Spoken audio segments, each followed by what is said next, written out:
Hello friends, welcome to my YouTube channel study with passion में आपका बहुत बहुत स्वागत है। आज हम लोग बायोलॉजी के चैप्टर 6 जीव प्रक्रम के बारे में, उसके नोट्स कैसे तैयार करते हैं, उसके डायग्राम कैसे बनाते हैं, उसको देखेंगे। ठीक है, तो जल्दी से शुरू करते हैं। पहला है जीव प्रक्रम। क्योंकि ये जीव प्रक्रम का चैप्टर है, इसलिए जीव प्रक्रम क्या है ये जानना इंपॉर्टेंट है। तो वे सभी प्रक्रम जो संयुक्त रूप से जीव के अनुरक्षण का कार्य करते जीव प्रक्रम कहलाते हैं। अब जैव प्रक्रम 4 प्रकार के होते हैं: पोषण, श्वसन, वहन और उत्सर्जन। ठीक है, तो पोषण, भोजन ग्रहण करना, पचे भोजन का अवशोषण एवं शरीर द्वारा अनुरक्षण के लिए उसका उपयोग पोषण कहलाता है। ठीक है, अब पोषण के आधार पर जीवों को दो समूह में बांटा जा सकता है। पहला स्वपोषी पोषण, दूसरा विषमपोषी पोषण।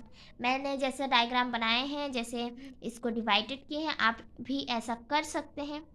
बट सबकी अपनी अपनी समझ होती है कि किसको कैसे समझ में आता है। ठीक है, तो देख लेते हैं।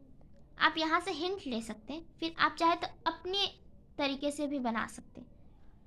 फिर स्वपोषी पोषण, पोषण का वह तरीका जिसमें जीव अपने आसपास के वातावरण में उपस्थित सरल अजीव पदार्थों जैसे CO2, पानी और सूर्य के प्रकाश से अपना भोजन स्वयं बनाते हैं। उदाहरण हरे पौधे।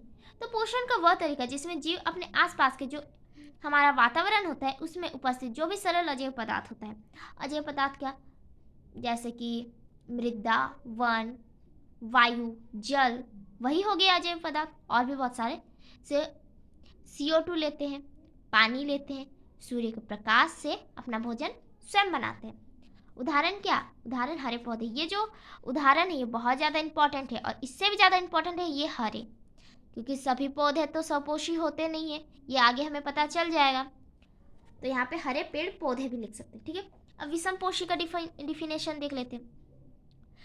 पोषण का वह तरीका जिसमें जीव अपना भोजन स्वयं नहीं बना सकते बल्कि अपने भोजन के लिए अन्य जीवों पर निर्भर होता है। उदाहरण तो मानव व अन्य जीव। अब पोषण का वह तरीका जिसमें जीव अपना भोजन स्वयं नहीं बना सकता। स्वपोषी में क्या था, वो अपना भोजन अजैव पदार्थों से और वातावरण में उपस्थित सरल पदार्थों से CO2, पानी और सूर्य का प्रकाश लेकर अपना भोजन स्वयं बना सकता था। बट विषम पोषी में ऐसा नहीं होता है, वे अपना भोजन स्वयं नहीं बना सकते। वे क्या करते हैं, वे दूसरों जीवों पर, दूसरे जो जीव हैं उन पर निर्भर रहते हैं। तो उसके एग्जाम्पल क्या है, मानव। जैसे हम खुद दूसरे जीव पर निर्भर रहते हैं। कैसे रहते हैं, जैसे कि हमें अगर चावल चाहिए, कोई भी अनाज चाहिए, तो वो हमें कहाँ से मिलता है, पेड़ पौधों से मिलता है ना।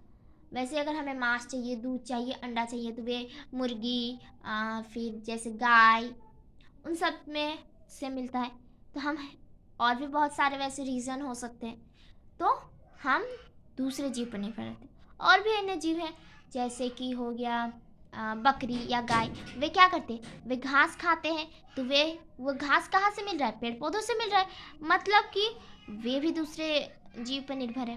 तो ये हो गया विषम पोषी का डिफिनेशन, ये सब पोषी का डिफिनेशन। ठीक है, अब नोट, यहाँ पे मैंने नोट में कुछ आप स्वपोषी पोषण हरे पौधों में तथा कुछ जीवाणुओं जो प्रकाश संश्लेषण कर सकते हैं में होता है।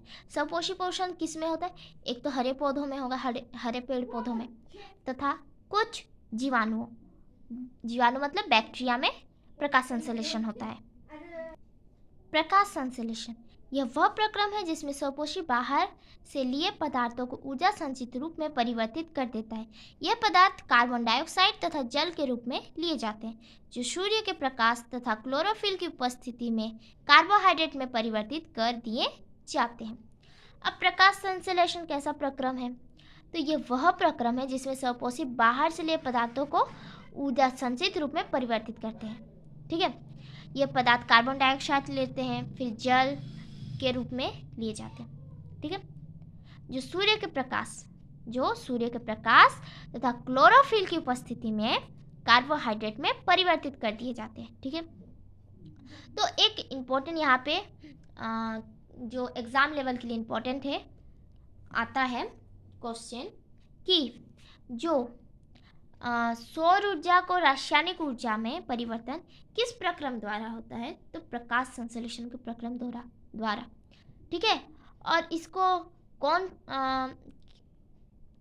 सौर ऊर्जा से रासायनिक ऊर्जा में परिवर्तित करता है, कौन करता है, क्लोरोफिल करता है। ठीक है, अब यहाँ पे सिर्फ ये डिफिनेशन लिखने से नहीं होने वाला, कुछ एग्ज़ाम में फुल मार्क्स नहीं मिलेंगे। इसके लिए ये जो फॉर्मूला है इसे भी लिखना होगा। क्या है? 6CO2 प्लस 12H2O, फिर गिवन क्लोरोफिल, सूर्य का प्रकाश, C6H12O6 plus 6O2 plus 6H2O। ठीक है। प्रकाश संश्लेषण के लिए आवश्यक कच्ची सामग्री। तो जैसे कि हम कुछ खाना बना रहे हैं, जैसे कुछ भी बना रहे हैं, जैसे पनीर की सब्जी, तो उसमें क्या होता है कि उसमें हमें पनीर चाहिए, नमक चाहिए, हल्दी चाहिए, मिर्ची चाहिए ना। तो वैसे ही जो पौधे भोजन बनाते हैं उसमें भी तो उन्हें कुछ कच्ची सामग्री की ज़रूरत पड़ेगी, तभी तो वो बना पाएंगे अपना भोजन। तो उन्हें क्या क्या चाहिए? उन्हें बस 4 चीज़ें चाहिए। पहला सूर्य का प्रकाश, दूसरा क्लोरोफिल, तीसरा कार्बन डाइऑक्साइड, स्थलीय पौधे इसे वायुमंडल से प्राप्त करते हैं, और चौथा जल। स्थलीय पौधे जड़ों द्वारा मिट्टी से जल का अवशोषण करते हैं। सूर्य का प्रकाश सूर्य से मिलता है, क्लोरोफिल उनके पास होता है, जैसे कि हमारे पास बर्तन होता है तो उनके पास क्लोरोफिल होता है। फिर तीसरा कार्बन डाइऑक्साइड, वे कहाँ से लेते हैं? वायुमंडल से लेते हैं। और चौथा जल, जल कहाँ से लेते हैं? वे मिट्टी से जल का अवशोषण करते हैं। ठीक है, इतना तक समझ में आ गया होगा। अब फिफ्थ है, प्रकाश संश्लेषण के दौरान निम्नलिखित घटनाएं होती है। अब उसके जो प्रकाश संश्लेषण होती है उसमें कौन कौन सी घटनाएं होती है तो देख लेते हैं। क्लोरोफिल द्वारा प्रकाश ऊर्जा को अवशोषित करना, दूसरा प्रकाश ऊर्जा को रासायनिक ऊर्जा में रूपांतरित करना तथा जल अणुओं का हाइड्रोजन तथा ऑक्सीजन में अवघटन। मैंने बता दिया था कि सौर ऊर्जा को रासायनिक ऊर्जा में परिवर्तन प्रकाश संश्लेषण के प्रक्रम में ही होता है। ठीक है। फिर कार्बन डाइऑक्साइड का कार्बोहाइड्रेट में अपचयन। ठीक है। अब हम जानेंगे रंध्र के बारे में, क्योंकि प्रकाश संश्लेषण में एक इम्पॉर्टेंट भूमिका भी निभाता है रंध्र। ठीक है। तो रंध्र को इंग्लिश में स्टोमेटा कहते हैं। तो पत्ती की सतह पर जो सूक्ष्म छिद्र होते हैं उन्हें रंध्र कहते हैं। क्या कहते हैं? स्टोमेटा कहते हैं। अब रंध्र के प्रमुख कार्य, पहला, प्रकाश संश्लेषण के लिए गैसों का अधिकांश आदान प्रदान इन्हीं छिद्रों के द्वारा होता है। वाष्पोत्सर्जन प्रक्रिया में जल वाष्प के रूप में रंध्र द्वारा निकल जाता है। अब यहाँ पे मैंने रंध्र का डायग्राम बनाया है, तो देख लेते हैं रंध्र का डायग्राम कैसे बनाना है। ये एक सीड्स की टाइप का दिख रहा है, तो आपको भी ऐसे ही बनाना होगा कॉपी में। और यहाँ पे ये दर्शाना है कि ये सहायक कोशिका है, ये अधिचर्म कोशिका, ये द्वार कोशिका, और ये रंध्र द्वार। ठीक है। ये किसका चित्र है? तो नीचे लिख देते हैं, रंध्र पत्ती की सतह पर सूक्ष्म छिद्र श्वसन गैसों के विनिमय और वाष्पोत्सर्जन के लिए खुलते बंद होते हैं। अब विषमपोषी पोषण। ठीक है। मेट्रोट्रॉफिक न्यूट्रिशन। ओके। तो वीडियो थोड़ा सा लंबा हो जाएगा, तो अगर हमें पढ़ना है तो थोड़ा सा लॉन्ग वीडियो तो देखना ही होगा।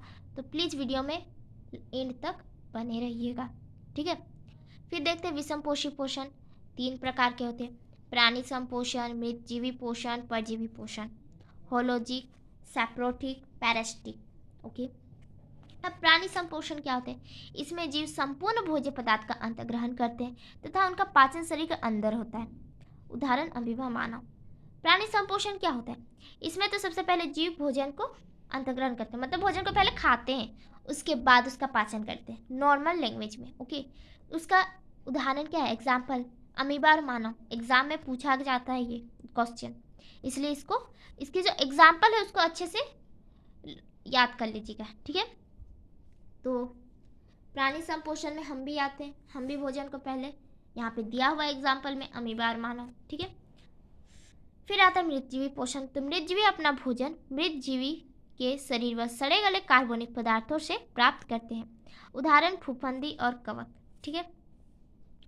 तो मृतजीवी क्या करते हैं? वे जो अपना भोजन कहाँ से प्राप्त करते हैं? मृत जीवों के शरीर, जो जीव मर गए हैं उनके शरीर व सड़े गले कुछ पदार्थ हैं, कार्बनिक पदार्थ, उनसे प्राप्त करते हैं। उसके एग्जाम्पल कौन से? फफूंदी और कवक। एग्जाम्पल इंपॉर्टेंट है। फिर थर्ड में आता है परजीवी पोषण। तो परजीवी अन्य जीवों के शरीर के अंदर या बाहर रहकर उनको बिना मारे उनसे अपना पोषण प्राप्त करते हैं। उदाहरण, अमरबेल, जू, फीताकृमि। अब परजीवी पोषण क्या होता है? तो परजीवी अन्य जीवों के शरीर के अंदर रहते हैं या बाहर रहते हैं। ठीक है। उनको मारते नहीं है, मृतजीवी मारते हैं उन्हें। प्राणी संपोषण बस भोजन को खाते और पाचन करते हैं, लेकिन परजीवी पोषण ये होते हैं कि वे एक तो दूसरे जीवों पर, ये तीनों तो दूसरे जीवों पर निर्भर रहते हैं, बट परजीवी पोषण क्या करता है कि वो दूसरे जीवों के शरीर के अंदर रहता है या बाहर रहता है और उनको बिना मारे ठीक है, उनको बिना मारे उनसे अपना पोषण प्राप्त करता है। उदाहरण क्या है? अमरबेल। अमरबेल क्या है? एक पौधा है। जू, जो बालों में रहता है। फीता कृमि, जो हमारे अमाशय के या फिर हाँ हमारे अमाशय के आसपास रहता है, वैसे ही समझ लीजिए। फिर 8 में अमीबा में पोषण। तो आज लगता है वीडियो बहुत ज़्यादा लॉन्ग हो गया है, इसीलिए ये जो अमीबा में पोषण है इसको हम लोग नेक्स्ट वीडियो में देखेंगे, पार्ट 2 में। ओके, तो आज के वीडियो में इतना ही। वीडियो पसंद आया तो वीडियो को लाइक शेयर एंड सब्सक्राइब करना ना भूलें। Thank you.